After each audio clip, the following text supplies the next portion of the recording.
আসসালামু আলাইকুম রহমতুল্লাহ বরকাতু। সো বন্ধুরা, আজকে আমরা একটা নতুন ভিডিও বানাচ্ছি। এই ভিডিওটাতে থাকবে ডিসেম্বরের অ্যানালিসিস, উইকলি ডেলিতে কী হবে, কী হতে পারে আইসিটিতে, ওটাই আমরা দেখব। বেসিক্যালি ডিসেম্বরে সেরকম ট্রেডিং হয় না, কারণ বছরের শেষে আর বছরের শুরুতে ট্রেডিং একটু বাজে, যাকে বলে bad day, sick of destroy হয়, অনেক প্রবলেম আছে, নানা রকমের সমস্যায় আছে।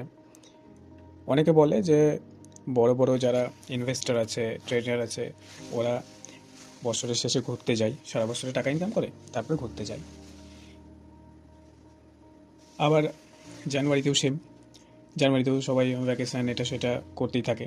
তো ডিসেম্বর আর জানুয়ারিতে সেরকম ভলিউম থাকে না, মানে সেলিং প্রেসার আর বাইং প্রেসার ক্রিয়েট হয় না, প্রাইস অ্যাকশনওয়ালারা বলে। বাট আমরা আইসিটি যারা শিখেছি, যারা জানি, ওরা এটা নিশ্চয়ই জানে যে মার্কেট অ্যালগোরিদমের থ্রু চলে। অ্যালগোরিদম চাইলে সব কিছুই করতে পারে। সো আমরা বেশি কথা না বলে একটু চার্টের দিকে যাই। US 100 তে দেখবো আমরা কি সিনারিও দেখা দিচ্ছে। তো US 100-এ চলে এসেছি। এবার উইকলি টাইম ফ্রেমে আছি আমরা। এখানে সোজাসুজি দেখা যাচ্ছে আপ ট্রেন্ড। দেখো ট্রেন্ডটা আপ আছে, কিন্তু এখানেই আবার ডাউন সাইডে কিছু ক্যান্ডেল এসছে, মানে 3 সপ্তাহ ধরে মার্কেট ডাউনে ছিল। তো আমরা কি ধরবো, এটা ডাউন আসবে কি আসবে? তো প্রথমেই রিলেটিভ, এখানে দেখতে পাচ্ছি আমরা রিলেটিভ ইকুয়াল লো, উইকলি লিকুইডিটি বললেও চলবে এটাকে। তো উইকলি বলি, উইকলি লিকুইডিটি,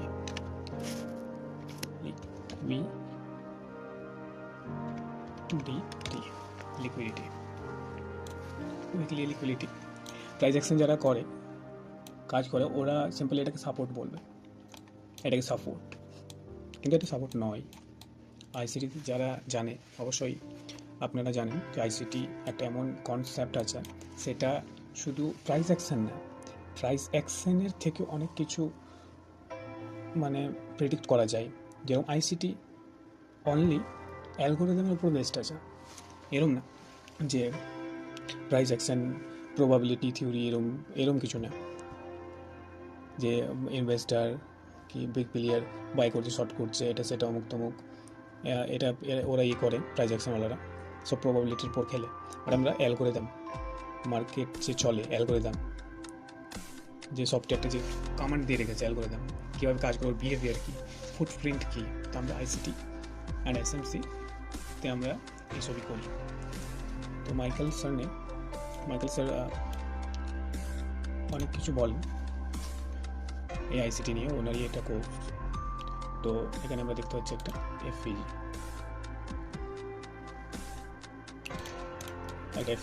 এটা মার্ক করে দিলাম সুবিধার জন্য, না করলেও চলবে, কারণ এই যে ক্যান্ডেলটা আছে, যে 6 অক্টোবর উইকলি ক্যান্ডেল, এর যে ক্যান্ডেলটা আছে, এর হচ্ছে এটাতে লিকুইডিটি আছে। লিকুইডিটি কিল করেছে কবে? 17 নভেম্বরের যে উইকলি ক্যান্ডেল আছে, এটা কিল করেছে। এর যে লিকুইডিটি মানে হচ্ছে স্টপ লস, মানে অনেক স্টপ লস থাকে এইখানে, তো এই স্টপ লসকে হান্ট করে মার্কেট আবার উপরে গেছে। তো এইটুকু আমরা জেনে গেলাম। এখন আমরা জানবো কত দূর যাবে, এটা কি অল টাইম হাই, এটাকে কি করবে, ব্রেক করবে না করবে? তো দেখি আমরা দেখবো অল টাইম হাইকে কি ব্রেক করবে না করবে না। তো এর জন্য আমরা এই যে লেগটা আছে, এই লেগটাকে দেখবো এখানে কী আছে, হার্ডাল আছে কিনা। তো হার্ডাল আছে, ওইটা হচ্ছে ইনভার্জন এফপিজি। কোথায় আছে? এখান থেকে নিয়ে এখান পর্যন্ত ইনভার্জন গ্যাপ আছে। তো ইনভার্জন এফপিজি তো মার্ক করে নিলাম। বাস হয়ে গেল।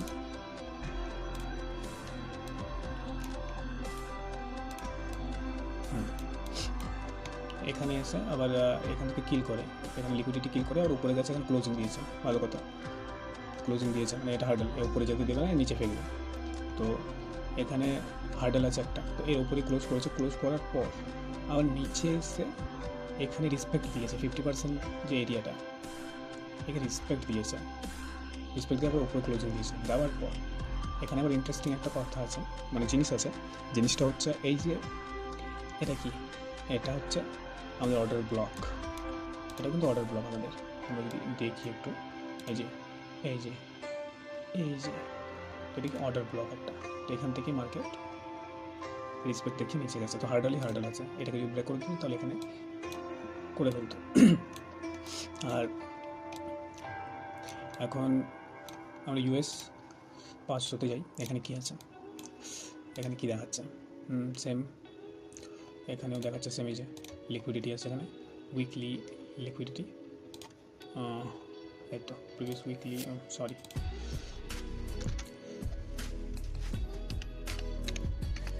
Weekly liquidity, weekly liquidity, wait কালারটা চেঞ্জ করে দিই, হ্যাঁ হয়ে গেছে। US 500 কি, এই যে 6 নভেম্বর, এই সরি 6 অক্টোবরের যে উইকলি ক্যান্ডেলটা, এর লিকুইডিটি নেয়নি, তার মানে বুলিশ মার্কেট আছে, এতে নিয়েছে US 100-এ নিয়েছে, লিকুইডিটি ফাইন্ড করেছে, এই যে লিকুইডিটিকে কিল করেছে, কিল করার পর উপরে গেছে, কিন্তু এতে করেনি, এতে পেন্ডিং পড়ে আছে এতে। কিন্তু এর যে উইকলি, ইন্টারেস্টিং জিনিস, এর যে উইকলি হাই আছে, অল টাইম হাই, এখানে একটা ইন্টারেস্টিং জিনিস হয়েছে, এখানে সবাই ভাবে সাপোর্ট নিয়েছে, বাট এটা সাপোর্ট নয়, এটা হচ্ছে রিলেটিভ ইকুয়াল হাইস, রিলেটিভ ইকুয়াল হাইস। এখানে আবার লিকুইডিটি জেনারেট হয়েছে, বেসিক্যালি লিকুইডিটি পুল বাগেরা, লিকুইডিটি পুলের ভিডিও পরে নিয়ে আসবো একটা। তারপরে এই যে লিকুইডিটি, এই যে এটা হচ্ছে একটা লিকুইডিটি আছে এটা এইখানে, আর এখানেও ছিল একটা হার্ডেল ছিল, এই যে এই তো, হ্যাঁ এটা হচ্ছে ইনভার্জন FVG, এটা ডাইরেক্ট নিচে ক্লোজ করেনি এখন অবশ্য, নিচে যদি ক্লোজ করার 2 দিন আছে তাহলে শিওর যে মার্কেট নিচেই থাকবে, এটাকেও নিয়ে নিতে পারে, বাট সিক অ্যান্ড ডিস্ট্রয় যদি হয় তাহলে প্রবলেম হবে, কেন যে ডিসেম্বরের মাসে ট্রেডিং বহুত বাজে হয়, আর জানুয়ারিতে বহুত খাতরানাক, কারণ সবাই এই টাইমে সবাই আর কি বলে, হ্যাঁ সবাই পজিশনকে এক্সিট করে দেয়, নতুন পজিশন ফেব্রুয়ারিতে বানাই, তো তখন বেটার চলে। তো আমরা ডেলিতে আরেকবার দেখি নিই হার্ডেল কোথায় আছে, নিচে আসলে কি দাঁড়াবে, একে থামাবে কি, একদম নিচে আসছে, তো এখানে হার্ডেল আছে, এই যে লিকুইডিটিটা, এই যে লিকুইডিটিটা আছে, দুইটা লিকুইডিটি আছে, এটাকে আমি সিম্পলি সেল সাইড লিকুইডিটি বললে হবে বা SL বললে হবে, তো চলো সেল সাইড লিকুইডিটি বলে দিলাম। এই যে লিকুইডিটি আছে, এখানে হার্ডেল কোথায় আছে, এখানে হার্ডেল আছে, একটু আছে গ্যাপ ইমব্যালেন্স, এটা কালার চেঞ্জ ইমব্যালেন্স, আর একটা বলতে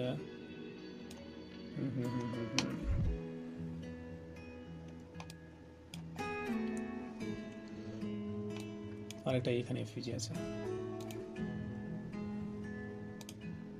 এই যে 50% এরিয়া এনক্রোচমেন্ট, এইখানে যদি আবার এই যে মিডল লাইন আছে, এর যদি নিচে করে দেয়, ক্লোজিং দিয়ে দেয়, তাহলে মার্কেট এইখান পর্যন্ত আসবে, গ্যাপ ইমব্যালেন্স এ আটকাবে, আর এও যদি না আটকায় তাহলে ডাইরেক্ট এটা নিয়ে নেবে, এই sell side liquidity, weekly liquidity, বড় বড় লিকুইডিটি আছে, এটা নিয়ে নেবে। এখন আমরা এতে দেখি US 100-এ দেখি, US 100-এ কী বলছে, US 100-এ 1 ডে টাইম ফ্রেম, এটাও নিচে ফেলে দিয়েছে, এখন নিচে এসছে মার্কেট, তো আমরা দেখছি এই তো এখানেও গ্যাপ ইমব্যালেন্স আছে, গ্যাপ ইমব্যালেন্স, এটা হার্ডেল আছে একটা, এটাকে মার্কেটকে থামানোর কাজ করবে, আর এখানে আরেকটা জিনিস জানি আর কি সবাইকে, এই যে লিকুইডিটিকে কিল করেছে US 100 আর US 500-তে, এই যে এটা নেয়নি, কিল করেনি, এটা মানে কি? এটা মানে হচ্ছে SMT ডাইভারশন। এগুলো নিশ্চয়ই নাম জানেন আপনারা যারা এই ICT-তে ট্রেডিং করেন বা প্র্যাকটিস করছেন, তো আপনারা জানেন। তো আজকের মতো এটাই হলো অ্যানালিসিস, যে মার্কেট এখানে 50% এরিয়াতে ক্লোজ করে ফেলেছে। তার মানে আমাদের টার্গেট হবে এখান থেকে, এটা যদি ক্লোজ করে দেয়, এর নিচে ক্লোজ করে দেয়, তাহলে আমাদের টার্গেট এখান থেকে আমরা দেখবো এ পর্যন্ত, বা এখান থেকে আমরা দেখবো এ পর্যন্ত দেখতে পারি আমরা। আর US 100-এও সেম। এখানে আপনার মনে হচ্ছে কি হচ্ছে না, কি মার্কেট উপরে যাবে না যাবে, কোনো ফারাক পড়ে না মার্কেটের। অ্যালগরিদম এইরকম জায়গায় এটা গ্যাপ ইমব্যালেন্স আছে, আর এগুলোতেই এই FEGটাও ফেল করেছে। এই যে এটা ফেল করে ক্লোজিং করে দিয়েছে, তার মানে এটা হাডেল, তারপরে এটা হাডেল, এখান থেকে মার্কেট ঘুরতে পারে, তাই না? তো এটাই হচ্ছে আজকের কি বলবো, আপনাদের একটু সমস্যা হবে, কারণ আমি কোনো স্ক্রিপ্ট ছাড়াই চার্টকে দেখি আপনাদের সাথে কথাবার্তা বলছি। আমার কোনো স্ক্রিপ্ট থাকে না, যা মার্কেটে দেখি তাই বলি। ডেলি উইকলি অ্যানালিসিস আপনাদের দিলাম। ভালো থাকবেন, সুস্থ থাকবেন। আর আগামী ভিডিওতে আমরা আরও ভালো ভিডিও আনবো। ফুল লিকুইডিটি, তারপরে ডেলি বায়াস কী করে বের করতে হয়, তারপরে AMD অ্যাকুমুলেশন, ম্যানিপুলেশন, ডিস্ট্রিবিউশন, তারপর আরও অনেক আছে। ICT সরি, আমার শরীরটা মানে সেরকম ভালো না, মানে সর্দি আছে তো, আর হয়তো আমার আওয়াজও ঠিকঠাক আসছে না, তো এটার জন্য দুঃখিত। তো আমরা পরবর্তী ভিডিওগুলোতে আমরা গোল্ডে তো আমি কাজ করি না, গোল্ডে ট্রেডিং করি না। গোল্ড, বিটকয়েন এগুলো সব ফালতু জিনিস। ইন্ডিয়ান মার্কেটে যদি দেখেন তাহলে নিফটি 50 দেখতে পারি, বাট আমার সত্যি বলতে ইন্টারেস্ট নাই এখন ইন্ডিয়ান মার্কেটে, কারণ এত কিছু ট্যাক্স, এটা হ্যান ত্যান, অমুক কোনো সিকিউরিটি নাই, কিছু নাই। তো আমার ওই US মার্কেটেই আছে। US মার্কেট তো আপনি জানেন, আপনারা কে ওয়ার্ল্ডের রাজা, যেদিকে মার্কেট যাবে সেদিকে পুরো ওয়ার্ল্ডেই মার্কেট করবে।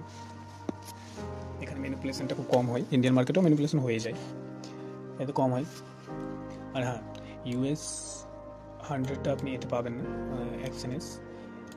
হ্যাঁ, যারা ইন্ডিয়ান ওরা ফান্ডেড ট্রেডিং যারা করে, তো তারা করতে পারে লিগালি, কারণ USA ট্রেড করতে গেলে আপনার যে ব্রোকার, সে ফরেক্সের ব্রোকার হোক, সে অ্যালাউ করে না। তো যারা ফান্ডিং ট্রেডিং করে তাদের জন্য সুবিধা, তাদের ওই ফান্ডিং অ্যাপসগুলোতে, ব্রোকারগুলোতে পাওয়া যায়। আশা করি ভিডিওটা ভালো লেগেছে আপনাদের। আমি যে ICT পড়াচ্ছি, এখানে আপনারা বস, চক এসব আমি পড়াই না। বেসিক্যালি মাইকেল স্যার, যিনি আমার গুরু, উনি কোনোদিনও এই বস, চক এগুলোর কথা কিছু বলেনি। তো আমিও সেরকম আমার ভিডিওতে বস, চক কিছু বলবো না। সিম্পলি মাইকেল স্যার যেইভাবে ভিডিও বানাই, ভিডিওতে লার্নিং দেয়, আমিও চেষ্টা করবো স্যারের মতনই কিছু একটা ভালো লার্নিং ভিডিও দাও, তাও আর বাংলায়। কারণ আমাদের বাংলার যে অডিয়েন্স আছে, ওদের অনেক কষ্ট করতে হয়, বুঝতে পারে না। কারণ নিজের মাতৃভাষায় যদি কেউ কমিউনিকেট করে, তার কথা একবার শুনলে কানেক্ট হয়ে যাবে। আর অন্য ল্যাঙ্গুয়েজে যদি শুনতে যায়, তাহলে অনেক প্রবলেম হয়, বা বুঝতে পারে না, অনেকে সমস্যা হয়। আমারও ফেস এরকম ছিল যে বুঝতে সমস্যা হতো, সব জিনিস বুঝতে পারতাম না, আরও ঘেটে যেতাম, মাথা আরও খারাপ হয়ে যেত, অনেক কিছু বুঝতাম আর বুঝতাম না, বারবার বারবার বারবার করতে করতে তারপরে ভাবলাম